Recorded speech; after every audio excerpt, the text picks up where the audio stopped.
I feel like got really distant from a lot of my friends. And then my best friend, Lindsay, who we've gone through so much together, it almost broke us. And I would say that she is the reason why I got out, because in talking about trying to exit these types of relationships, right, I've also been thinking about, okay, what do people need when they are stuck in that hell? Because it's so hard to explain to someone who hasn't gone through it, but it truly is, as you know, so difficult to exit. And people really need a non-judgmental buoy that will always be there, that is someone to confide in. When you come up for air and you see the truth, you need that person that's like, okay, he said this, I'm going to remind you that he said that, or she said this, or they said this. Like, let's remind each other that this happened, so that when you go back under, we can pull you back out a little bit. And, I feel like Lindsay did that for me, but it weared on us. And she was sort of getting to the end of her ability to have me lean on her, because it was starting to hurt her as well to see me just go through these cycles back and forth. I hope you are well. I just had an amazing interview with Katrina Lillian Sorrentino. She has a new film about her experience. She's a documentary filmmaker, well, a filmmaker and an actress. This is a documentary about her experience being kind of sucked into the vortex of a narcissist after a 9-year solid relationship, and just kind of what that was like for her, what things to look for. So if you are new to narcissism, people with personality disorders who target and kind of mess with your life, people to avoid, this episode is for you. We talk about those things. We talk about her experience. And I'm happy to hear that she, with her film, she has this movement. And the name of her movie is called Title. You can go to titledocumentary.com and you can kind of get a sense of it. Right now, it's pretty short. It'll be on the film festival circuit, but she's going to be doing some activism with this and some awareness. So I'm really excited about that. And she will also have a support community.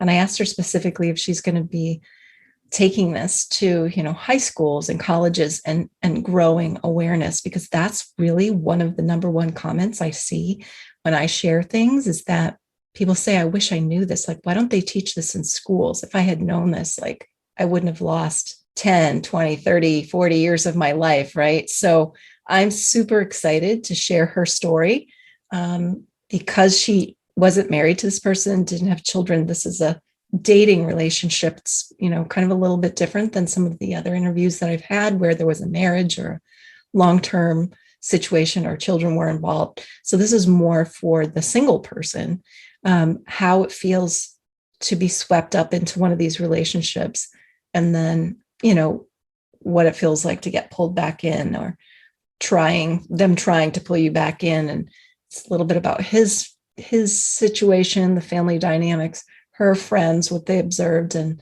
how she got out. I really, really love this interview. I hope that you enjoy it too. And without further ado, here is the interview. Thanks for listening. Yeah, go ahead. I'm recording. I love what you just said. Yeah, of course. We can repeat it. No, yeah. I think it goes back to how we're socialized, right? All of us growing up, listening to fairy tales and hearing these stories about how love is supposed to feel when someone comes on really strong. It's like a green light. When now, from where I'm standing, someone throwing themselves at me that way is completely unacceptable. Right. I mean, it's kind of been the, couples goals, romance goals, like to have this man come on strong, sweep you off your feet and tell you that you're the love of his life, and then whisk you off to marry you and do all this stuff. And it is like such a huge, huge red flag. Such a red flag. And the whole piece that I saw, one of the things that really stood out in your film is that piece about the mirroring of like, well, we have our own language and nobody else would understand what we have together. And that dialogue really isolates you and cements this bond with this person. And it's so subtle, but intense. And they're trying so hard to kind of program you. It's like us against the world, and nobody will understand because they know other people are going to try to pull you back to reality. Mm-hmm. And unless you've been through that before, they're targeting you and specifically forging a trauma bond with you, so that when they start mistreating you, you remember those good times, and your brain is constantly in this war with itself, because you remember all those good times you had in that trauma bond and that specialness that was sort of thrown at you. But then when you're being mistreated, you're just in complete cognitive dissonance, about what is actually happening to you. And that's the part that makes me the most sad, um, because of that love bombing phase, when I was being mistreated, I was almost disassociating from myself and reliving a previous version of myself that was happy, just to stay within the mistreatment. Wow. That is interesting. So you weren't even you were intentionally trying not to see it. Is that kind of what you're saying? Or you're like trying to live in the past, live in the good stuff, swim around in it. And 100%. wow. You're always hoping that that person that love bombed you, that said you're the only one for me, that this is so special, that basically story you were sold, that you've been given, that you believed, you're always looking to that to justify and explain your present, even though in the present it's like a living hell. Yeah. Wow. I found a journal that I wrote with my second narcissist, and I saw everything. And it's like, I still move forward. I still had a baby, a house, and then another baby. And I mean, I had a plan to even get out. So I get it. Like, it's amazing how we can see things and kind of talk ourselves out of it, Mm-hmm. Yeah. Yeah, that's so true. So one of the things, and there's so much I can dig into, and when is the film going to be released first? That's a very good I don't want to give question. anything away. Yeah. That's a very good question. So we're currently working towards all the major festival deadlines, which are this fall. And those festivals, bearing we get in, would occur this winter. However, my plan is to, once the film is complete, which will be early fall, is to start hosting smaller screenings within communities, and to work with a social impact producer to get the film out there to smaller communities, so we can start having these conversations. Because while I feel this topic is important for the public at large to see, I also believe that it is really necessary within communities of people who this has happened to have more intimate, control groups to be able to discuss it. So, so this fall is hopefully when it'll be complete, and we'll start doing like a community rollout plan. Yeah. Are you going to do a college circuit or high school? That's the hope. I get so many comments like, why don't they teach this? Like, if I had known this in high school and maybe even younger, so many things would have been different for me. Like people who've lost 30, 40, 50 years of their life because they just didn't know. And again, you said it, the Disney thing. Mm-hmm. I thought I had, It's the Disney thing. I mean, so on a intimate relationship perspective, we've been socialized to see someone throwing themselves at us, especially as a woman. But I think it spans across all relationships. We've been seen to see that hot and heavy, strong come on as love, when to me it's complete chaos now from where I'm standing. Right. But also in terms of society, in our American culture, narcissism is kind of valorized. This super ego person that can do no wrong is kind of put on a pedestal in our culture. And we know like kids would largely benefit from this, because a lot of people grow up in homes with a narcissistic parent or a sociopathic parent. And then they actually get into romantic relationships with those type of people because they have been taught that behavior is just normal. Exactly. Yeah. Just think about Beauty and the Beast and how revolting. What's his name? Yeah. The guy, I can't remember him, the dark-haired guy. I forget his name. Anyway, he's just like Gaston? Gaston. Is it Gaston? Yeah, he's just the prototypical studly, masculine, I'll have any woman I want. And why doesn't she want me? She's reading a book. Like, what? Mhm. It's And true.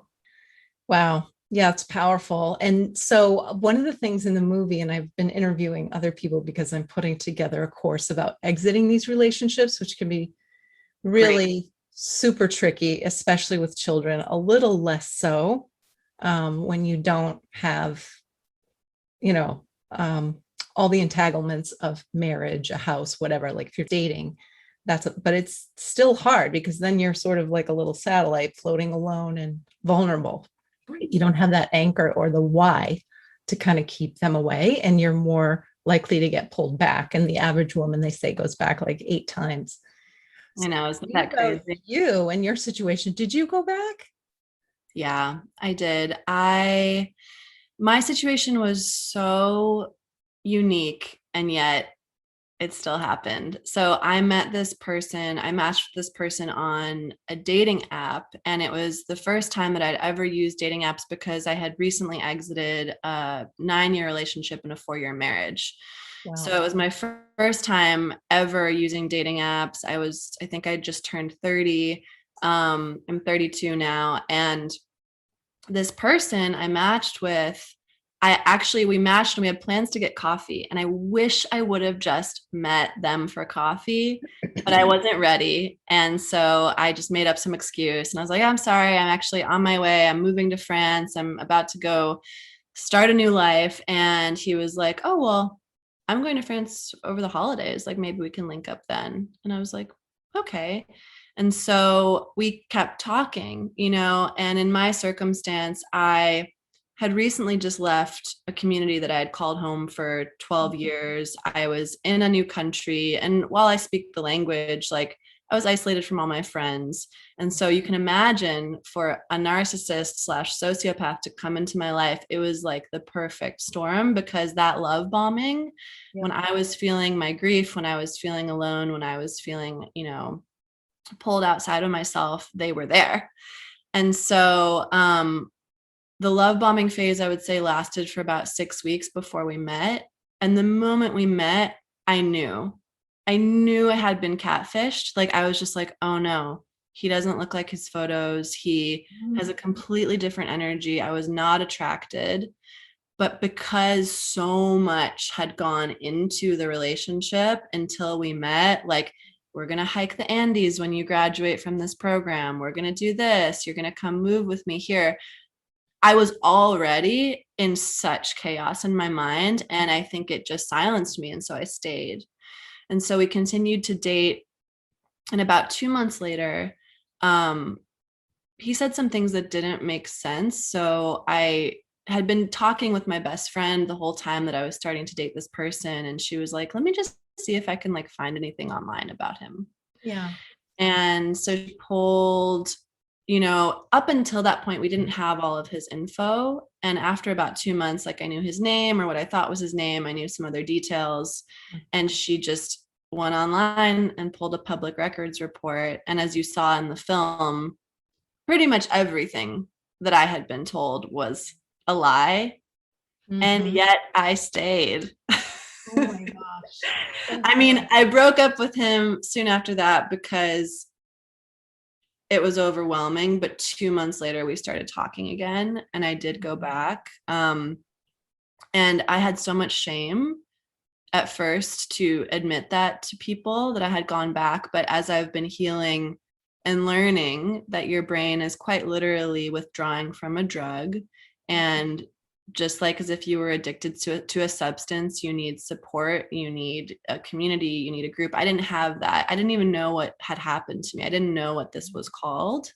So it took until experiencing then more severe parts of the abuse to really know that something was off and to get out. Wow. Yeah. And I mean, if all you had to say was, I'm moving to France, like there you go. There's the target. You're a mark right there. Just that vulnerability. I mean, if you were even in a program where there were going to be a lot of other people around you, maybe or something would be different. But were you in anything like that? Were you just yourself, just going over there to do your thing? I was part of a residency program with other artists in a school. However, I was the only American and I didn't really know anyone. I had some contacts there because I had done a short stint of this residency 3 years prior, but no, I was completely out of my element Oh for my sure. I was God. living alone for the first time ever in my whole life. Yeah. It was the After perfect storm. 9 years with the same person and then a 4-year marriage and then jaunting off and starting fresh with your new life after divorce. Oh my God. Well, that's exactly what happened to me. It's like starting fresh and I'm going to do my thing. And then, Right? and so I get it. Yeah. Yeah. I think I think that's kind of when you're most vulnerable because you're kind of open to things too. Cause you're like, I'm going to do things different now. I'm going to, like you said, it's like it's like an identity thing. You were trying to find yourself and find your voice and find who you were on your own as a person. And yet this other person came in and swooped in with such intensity, right? Like, It's so crazy. And looking back on it now, like as I've been one of the people in the film and who has become a good friend, therapist Shannon Thomas. She works with a lot of people who are recovering from these types of relationships, whether it be with a parent or even in a church community or with a lover. But one of the things now that she said is like, there's usually this sort of inception sob story that mhm. they get you with, like they can sniff you out completely. And so I remember it was one of our first times talking on the phone. And there was this whole sob story about growing up in this country and having to flee and the mom being put in prison and growing up then, as an expat in a country that they didn't know. And it was insane. And because of the intensity of that story and that trauma, when things started to not make sense, I didn't want to be a jerk and like be like, but that doesn't make sense with this story because I didn't want to bring up that trauma again. So, but now looking back, like that was all calculated to sort of keep me silent and prey upon my empathy, which is so sadistic, but hindsight is 2020, right? Exactly. Yeah. And and it's interesting that you said that you had that connection. And then when you saw him for the first time, you were like, no. And yet you kind of allowed it to happen. That definitely happened to me like twice. Whoa. Well, at least once for sure. That one thing came to mind where I was like, man, this is a hard no. And then because of the way this person was, and again, he used my vulnerability and kind of he morphed into a better version of what I would want, right? Because all of the characteristics were, he was very attractive, but it just like the energy was wrong. I was like, Yeah. no, I don't like this person. And then he shifted and morphed into this different, more quiet version, which is more, Mm-hmm. well, it was fascinating, like in hindsight. Mm-hmm. um, They 100% yeah. mirror you and take on values that you have that they don't. And I remember when that veil was lifted, I thought equally to me, he was passionate about human rights and, caring for impoverished children and just all the things I had worked towards in my life. Like I thought he was also passionate about, and that really preyed at me. I was like, oh my gosh, this man who cares about the world the way that I do. And then I remember, 6 months or 8 months later, seeing that all more or less disappear, the way he talked about women, the way he talked about gay people, queer people, him knowing so much my passion and care for the LGBTQ community, and just all of that being thrown out the window. And I was like, who is this person? But they basically take a mirror of you so that it's like you're falling in love with yourself, basically. Mm. But it's funny. So that piece with him knowing that community and where your heart is at, to me, that's almost like a boundary crossing. Like, is she going to see this and call me on it? Or can I get away with it? And they love it when they can trample on what you care most about and you still don't do anything because it shows that they've won you over and you're weak and they're strong and they're you're going to love them no matter what, kind of. And so if they can, like, they just keep doing that. It's like, where can I move the boundary? How can I cross into this territory?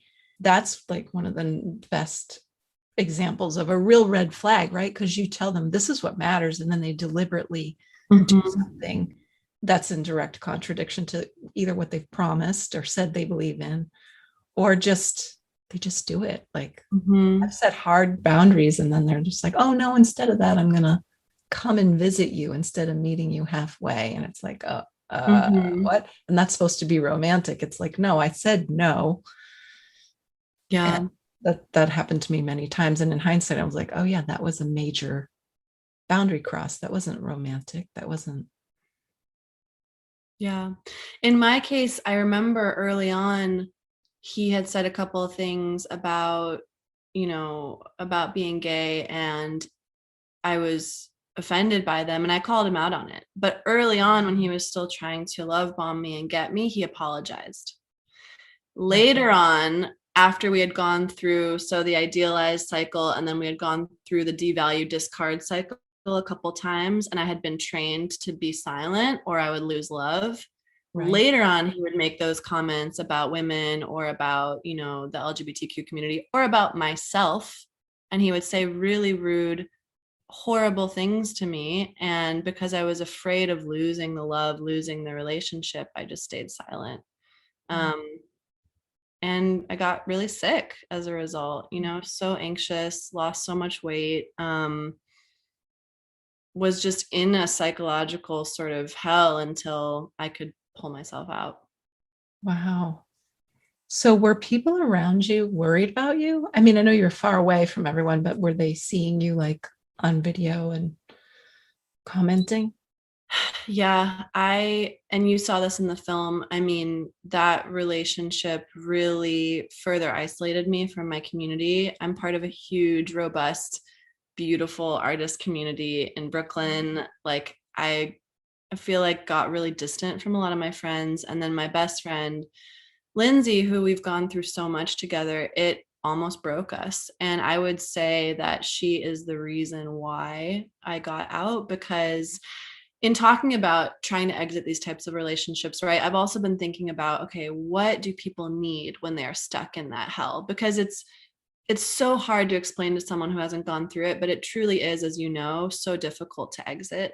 And people really need a non-judgmental buoy that will always be there, that is someone to confide in. When you come up for air and you see the truth, you need that person that's like, okay, he said this, I'm going to remind you that he said that, or she said this, or they said this. Like, let's remind each other that this happened, so that when you go back under, we can pull you back out a little bit. And, I feel like Lindsay did that for me, but it weared on us. And she was sort of getting to the end of her Yeah. ability to have me lean on her, because it was starting to hurt her as well to see me just go through these cycles back and forth. Oh man. Yeah. And those are great metaphors because it's literally like you're, she's swimming out to save you or throwing you the rope and you're pulling her back in because the pull is so strong.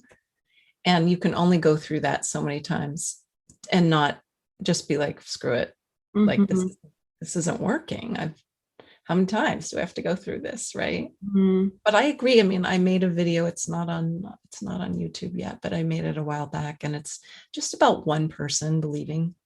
Because what happens is when you're with these people, narcissists are so charismatic and so outwardly directed and so concerned with their reputation. They're always the pillar of the community, the best neighbor, the life of the party, the like kind person, and then behind closed doors it can be very, very different. So convincing people that this is even happening can be a huge challenge. But if you have one person who believes you, can make a huge difference, both helping you get out, but then also when you're on the other side, because that person's like reminding you Mm-hmm. to go back, right? Kind of like what you're talking about. Yeah.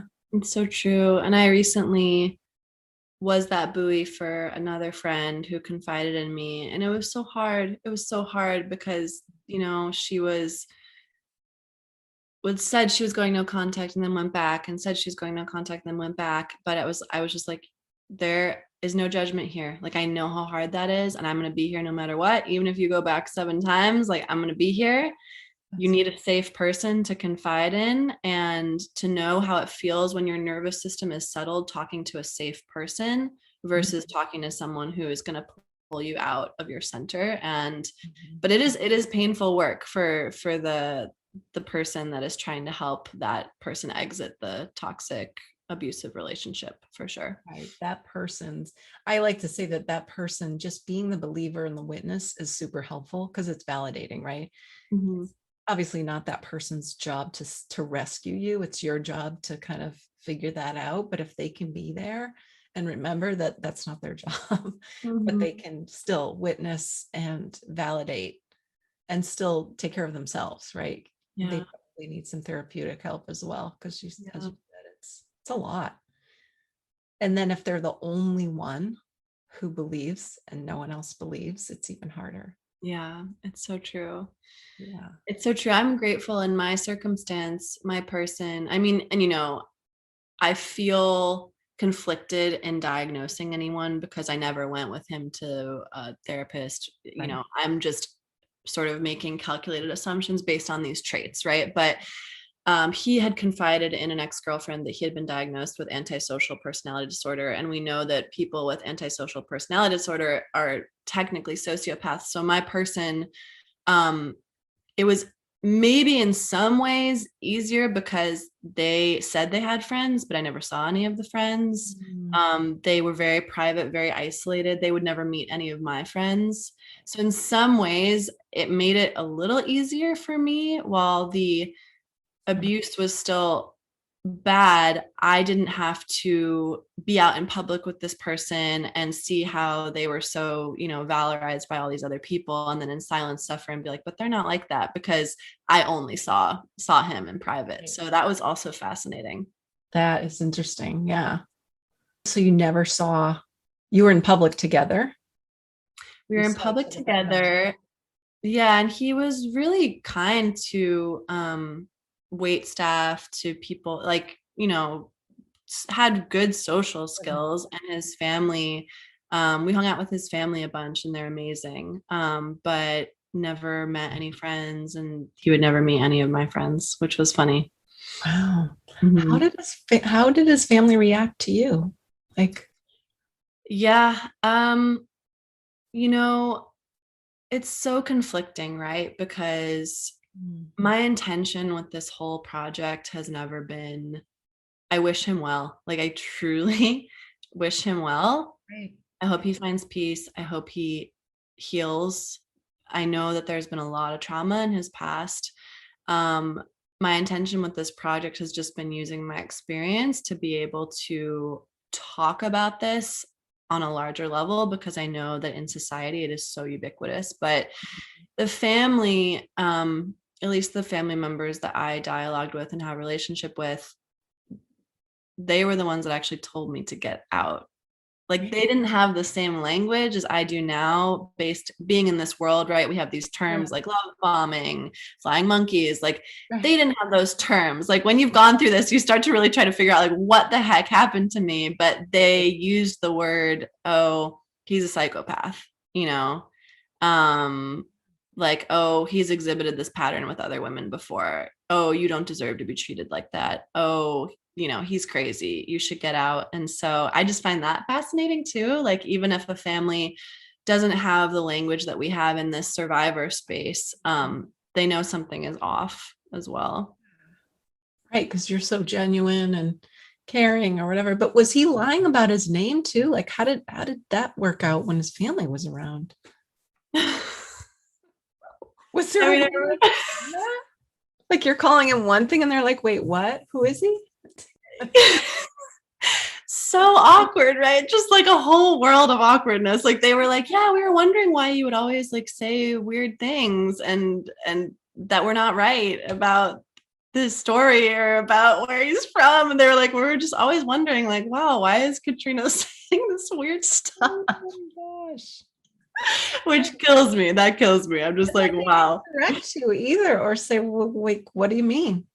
But if your brother or whatever is a psychopath, you probably learned just to not get too involved, because Lord knows what his retribution looks like, or what he could do. They probably just walk away and like don't get involved, Well, right? that's the thing, right? Explosive people who have a history of lashing out train everybody else around them to just shut up. Exactly. And so he got away. All I had to do around his family, all I had to do was ask anyone how old he was in front of him. That's all I had to do. But I didn't, because I was already afraid of him and they were too. Oh, okay. And so that is Yeah. the saddest thing to me, when you are around someone who has this chaotic energy that you don't trust. You just try to be silent so that you keep the peace. Mm-hmm. Yeah, it's just easier to not stir the pot. Mm-hmm. Wow. I'm so glad that you're sharing this though, and at this level of detail, because I think that we as women especially can drown our intuition and that voice, that tap on the shoulder. And if you've seen an interview like this and you're like starting to think, well, why do I want to ask his sister if his real name is John, or how old he really is? Like, there's something off here. You should not be feeling that way. Right. And then to fear asking a basic question like that says a lot about the relationship that you're in. Yeah. Dynamic. Yeah. What I want to tell people, I mean, anyone getting into a relationship with anyone, the first moment that they say they're going to do something and they don't, ask. The first moment some detail doesn't line up, ask. The first time they let you down, share how you're feeling. you Mm-hmm. know Likely that is a pattern that is like sort of the tip of the iceberg to a much larger issue. And I think as women specifically, we've been socialized to be quiet, to be silent, to take what we can get. And it gets us into so much trouble and pain, just Right. real pain. We don't need don't need that. Right. And just suppressing your sorrow, you're bummed out, let down. Like, you're supposed to just take it on the chin and act like, nope, it's okay. Whatever. Nope. I'm good. That whole thing. And it just snowballs and you end up accepting so much hurtful crap. Mm-hmm. That's just and so much BS. Mm-hmm. Like, I would rather be alone at this point in my life. Having been in long relationships, I would rather be alone and Mm-hmm. free than in a relationship in which I had to hide and, suppress my essence, my energy. And Right. that's what happened in this relationship. Like, Mm-hmm. the person that he had told me was so amazing, so beautiful, he also so carefully, systematically was like dismantling. And by the time I got out of that relationship, I think my biggest regret is that I just lost a year of my life. Coming out of my marriage, like having so many bold plans and so much excitement for this like newfound empowerment. And I got side swiped again, and now is the first time where I really feel like I'm taking those calculated steps to be the woman that I've known myself to be. But I'm 32, and that doesn't mean anything. Some people make their greatest work when they're 60. Like, I'm grateful to be 32. I'm grateful to be in this body. I'm grateful to have this awareness. But it is just sad to me. And so I would say to anyone who sees that they're in this sliver, like, oh my gosh, you have so much more to gain if you can just get out. Like, it's going to be hard, but you have the world to gain from getting out from under an oppressive relationship. Yeah. Amen. Oh, I'm 7 years out and I looked at this journal this is going back 15 years. And what's beautiful, and this is why I love journals, is I have exactly everything I really wanted. Like, in the middle of how horrible it was, I was writing and seeing everything pretty clearly. And I went through my own kind of spiritual evolution as a seeker and trying to ground myself and, fix me and separate from his stuff. He had so many things going on. But what's cool is, like, as much as it sucks reading all of the stuff that I went through and how petty some of it was and emotional, I found a page that was about what I really wanted. And it's like, you know what? I'm good. I don't have a guy. I'm okay, because what you just said is true. It's like, I have so much freedom, and I see my friends in relationships, so even the good ones, you're still running a lot of things by the other person. So if you're in the middle of evolving and becoming someone, or you're on a mission, it's great to have support, or to just be your own support, right? And find a family or a community around you that's positive and empowering. And that's so much more valuable. And it's a much deeper and more rich connection than any romantic relationship. It really is. It's so true. I mean, all I know is that we enter this world alone and we exit this world alone. But yet, as women, we've been taught that we are incomplete unless we have another person, which is in total contradiction to the first thing that I just said.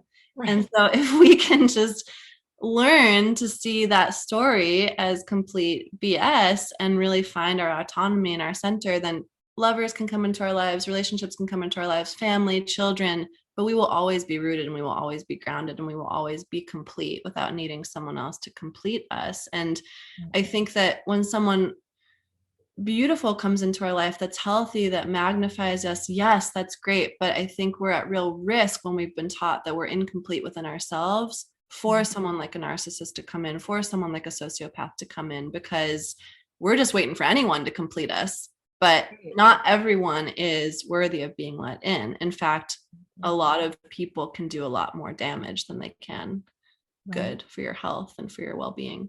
For sure. Yeah. And having those, and that might sound like a wish to somebody who's listening or watching this, right? Like, oh, well, I'd love to, especially with the whole code. I just did an earlier interview talking about the narcissist codependent or narcissist empath thing, which is a thing, because they sort of complement each other. So if you are a hardcore empath or codependent person and you haven't worked on yourself yet, go start looking that stuff up and really start thinking about where that comes from. And a lot of it's rooted in our childhood and how we were raised, and the early years under age 7 and our parents and all that stuff. And it's not to blame them, it's just to examine it and figure out what is it that we're searching for with these connections. Right? 100%. Because oh, sorry, go ahead. It seems like unconditional love in the beginning, but it becomes so conditional, like quickly, right? Like these people are like, oh, you're the best. And one of the weird things is, because I've had multiple of these types in my life, one of the repeating pattern is we have so much in common when we really don't. I'm like, really? Like what? And it's like, well, we like each other, or whatever, these random things. And then we're so similar. It's all I see are differences, right? Or we, and then telling you they love you way too soon, and they're waiting for you to say it back, almost like this pressure. Like you're not really feeling it. Maybe you just go, oh, I guess I'll say it, just because it's so intense. And I remember holding out and not saying it, and how great that felt, because I was honoring myself, But I think when they swoop in and you've never been through it before, you're like, oh my God, he's just only known me for 2 weeks and he already loves me and he wants to marry me or whatever. And because we've been taught, like, look at all the movies we've watched growing up. We've been taught that's what it looks like. It's complete irrationality to me at this point, but that's what we've been taught love looks like. So when it comes in, even if you're at war with yourself and you're like, oh, this doesn't feel good, you feel bad. You feel like you should say it back. And that just opens a whole box of trouble. Right. Because you're if you don't say it back, you're hurting your feelings. I mean, this is love, really. You're gonna say you love someone to not hurt their feelings, and somebody you've only known for 2 weeks or whatever. Like, it's so ridiculous when you think about it, right? In hindsight, but you're in it. It's I don't know. It's just so, it can be incredibly manipulative. Yeah. It's funny. I recently started dating again after taking a substantial time away, and someone has come into my life who's just so sweet, so kind, so complimentary, but I'm watching, and I'm wary, and it's sad to me because it had to take someone abusing my ability to have an open heart, abusing my ability to love for me to be grounded and guarded. But I expressed that to this person. I was like, hey, because of this trauma, like I need to go really slow. My heart is so closed off. And their response to that is what told me everything. They were like, of course. And if this doesn't become anything, I'm okay with that. And I was like, okay, that to me feels safe now. I love it. Yeah. Yeah. It's like Mm-hmm. no pressure. Like that's really good. Yeah. That's such a healthy sign. Mm-hmm. Yeah. And the fact that you've attracted somebody like that into your life shows all the work that you've done Mm-hmm. with yourself too. Yeah. That's awesome. Well, as a filmmaker, if you could make new Disney movies, what would that look like? I know you're a documentary filmmaker, but Well, it's funny you say that because I am a documentary filmmaker, but I'm currently writing with Lindsay from the film My Best Friend. We're trying to write a 2-season pilot about our lives as women. And as a filmmaker, so I fell in love. It's funny, as I was dating the sociopath, I was reading Women Who Run with Wolves, which is, as you know, this beautiful work of art of all of these female mythologies that have been lost. It was crazy because as I was dating the sociopath, I was seeing myself as the protagonist of these women and all these folklores.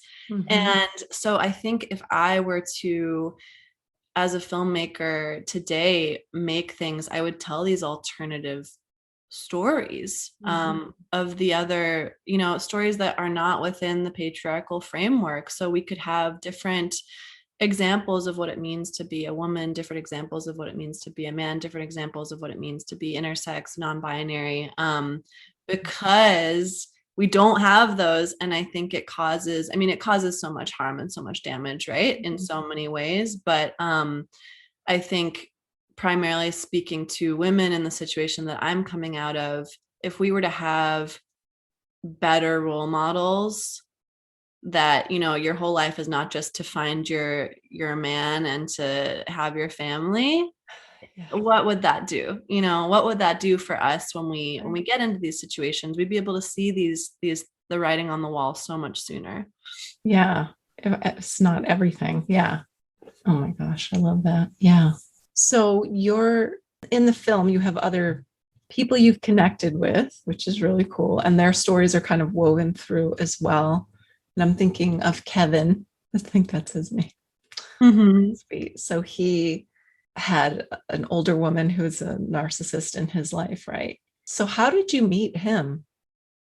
Yeah, so it was such an interesting, I really feel like I've healed so much because I made the film.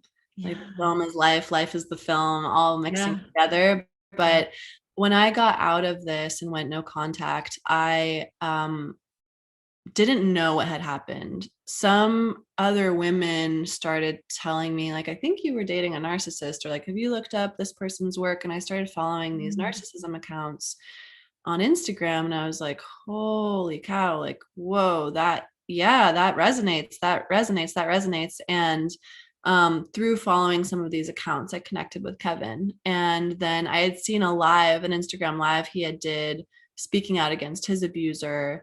And I just fell in love with his personality, his charisma. And I was like, hey, would you be down for an interview for this film? Not realizing that he was still very much like in his situation. And so within the film, as you know, he goes through a huge transformation, like finally being able to close that chapter of his life. And we've been walking together as friends through our healing and recovery. And it's been so beautiful to have a partner to do that with, a friend who gets it, who's in the thick of it with you, who's retracing all the memories, who's trying to figure out what is fact, what is fiction. So yeah, that was a really special relationship that started because of the film, and now it's just a friendship outside of, Right. outside of it. Right. Oh, I love that. Yeah, that's a beautiful relationship. And one of the other things that I wrote down when I was watching it, I started thinking about the target piece. And like when I started this podcast, it was the idea was 2014. I launched in 2015. There really weren't many. There were others, but not as, I mean, now there's like tons and tons of accounts and podcasts. There was not a lot of validation out there. And I started consuming a lot of books, videos, anything I could find. And I think it was very negative and very much vilifying the narcissist. There wasn't much empathy there or true understanding. And it was all about like going no contact, but also living in fear, which I think gives them a lot of power instead of healing. Now I feel like things are more toward healing. I mean, you'll find a mix of everything out there. But I started thinking about true narcissists and sociopaths looking for targets online, looking through those hashtags. And I wonder, not that I'm trying to give them any ideas, but I wonder if that's a thing too. Because I know people who I see patterns in people men who reach out to me through Instagram, usually just delete them immediately. But it does seem like a certain type. And I always think, where did they find me? Was it this hashtag? Was it like, and there's a part of me that feels like people know that if you've been with a narcissist, you might be an easier mark. And I'm just saying this for my listeners to like, just be aware of that. Like, I've talked to other people who've had, I mean, I honestly don't like anybody who reaches out to me, any males who reach out to me through social media anyway. I feel like I just never take it seriously unless it's a business thing. I just don't.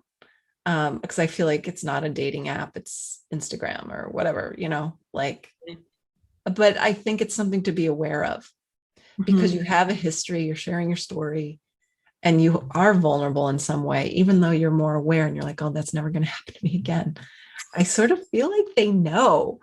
And it's just, this is just me waving another flag, like, FYI, take it with a grain of salt. Such a beautiful thing to talk about and to, in the survivor community, to just be mindful of. I wish we could create like a hashtag just to like, don't be the target or something like that, just to sort of be mindful of this.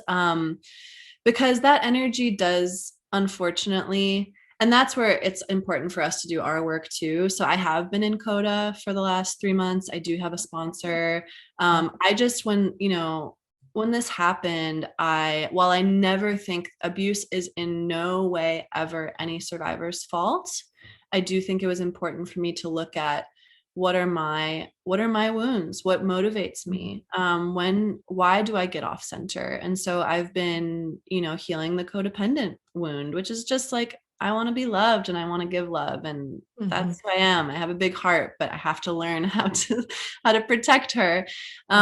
So with the target thing, I mean, I can speak to one anecdote that is really kind of creepy that I don't really go into in the film because it's just kind of too convoluted to disclose. But the women who actually taught me about narcissism. So my ex was, when I realized he was at least emotionally cheating, I'm not sure physically cheating, I realized it through Instagram.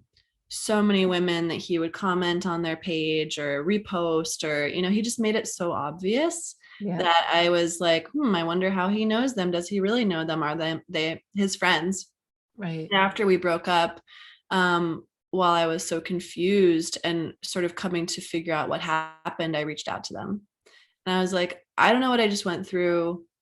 Some weird stuff happened to me. I just want to warn you about this person. And they were like, thank you so much for reaching out. He's been bothering me too. Thank you for giving me the audacity to block him. And they were like, I'm healing from a relationship with a narcissist. Maybe that's what he is. You should look into this. Wow. Like 3 of them. And I was like, how did he? So now in retrospect, I'm like, how did he know that they also had been targets of this type of abuse? How did he target? It's just so I do think there is some type of characteristic in my experience. I don't know what the therapists in this realm would say about this, but it's just too eerie to me to see those parallels and not get really curious about it. That is such a good example of what I'm talking about, because it is, because all the stuff that people write in the comments makes them really vulnerable too. Like mainly YouTube videos is where I see the longer ones, but you're putting so much out there, and then it's so easy. They'll be like, ha ha ha, oh, she's got a great picture, and let's see who this is. And they're like silly putty. They're gonna just like blend and pick up what they need and morph and manipulate. Wow. It is wild to me, the amount of people who, in just sharing my story though, the amount of friends, colleagues that have come forward and been like, I think I'm in that, or I just exited that, or my boss is that. And I think it's safe to assume, especially in our culture, like we will run into these personalities again. And that's why it's really important to know the language, identify the signs, and to have a plan for, because I might not ever get into a situation like that again romantically, because I can see it, but like I might not have the control of not having to work for someone like that, or so. Especially in the industry you're in. I think it's pretty rare. Unfortunately. I know. I went to film school, and honestly, that was why I never went to LA. I was like, I just was so sensitive to other people's energy, and I just knew that I wouldn't be able to hack it. Yeah. That's why I'm all for, even as survivors, we have our own healing to do too. And if we can truly face that fear, face that trauma, care for ourselves, we will be fortified and be able to deal with these energies. Because that's what I see it as. It's energies, and we have to be grounded and healthy enough within ourselves to be able to confront those energies. Right. And you created a community. I would love to hear about your community. I want to it's community. it's still growing. So I'm partnering with Narsanon. I don't know if you've seen their content online. We're about to create a mighty network that I'll run the peer support groups through, and the peer support groups are really geared towards that. I want people to be able to find each other, be able to discuss what happened to them, be able to build relationships, but also within that same framework, not to just dwell on the wound, not to just navel gaze. Like I want us to move that trauma through our bodies and be able to heal.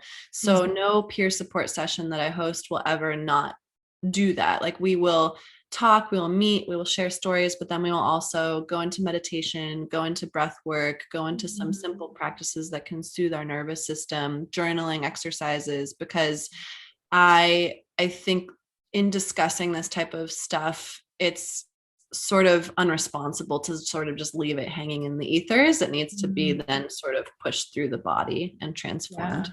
Yeah. Oh my gosh, I love that. That's perfect. I mean, I've grappled even with a Facebook group, because I'm like, I can't, I also have 2 children who are going through stuff, and I'm like, okay, no negativity, go to a different group for that. This is where we're talking about healing and positivity, but it's really hard to do that. So I love that you have the professional expert piece, and then that goal of knowing that it's not just a dumping ground, it's a healing ground where you're going to come together and transmute the negative into the positive and heal. It's awesome. Yeah. So we took a break off for July, and in August, we're starting to gather that, and then we'll be publicizing that just on their Instagram page and mine for how to join. Okay. So it's Narcanon, is it? Narcanon, Narcinon. So where else can we hear about your film? What's the best? So we created a website, my team and I. It's tidaldocumentary.com, TIDAL, like a tidal wave. I called it that because this relationship to me felt like, from everything, right? From inception, the love bombing phase felt like a tidal wave that just kind of hit me. But then the metaphor of the ocean, like being in one of these relationships, I felt like I was constantly being dragged out to sea to where I couldn't swim. And then I would come up for air and like safely make it back to the shore, only to be like pulled out further. So that was my intention in naming it that. But tidaldocumentary.com, you can join the mailing list to be updated on both community stuff and film stuff. And then just my personal personal Instagram page is where I'm hosting info right now and partnering with Narsanon. Yeah. Awesome. Wow. Well, thank you so much for joining me on this interview. I'm so excited. Thank you. And can't wait for your film to come out and just see, I think it feels like a movement. Yeah. And I just assume whatever else you do will be informed by this amazing learning experiment. Absolutely. Experience. It was trial by fire. I barely made it out, but I'm happy to be where I'm sitting right now with the awareness that I have and trying to help other people. Yeah. Well, I hope that your 2-season pilot. Yes. I hope that is that going to cover this. Thank you.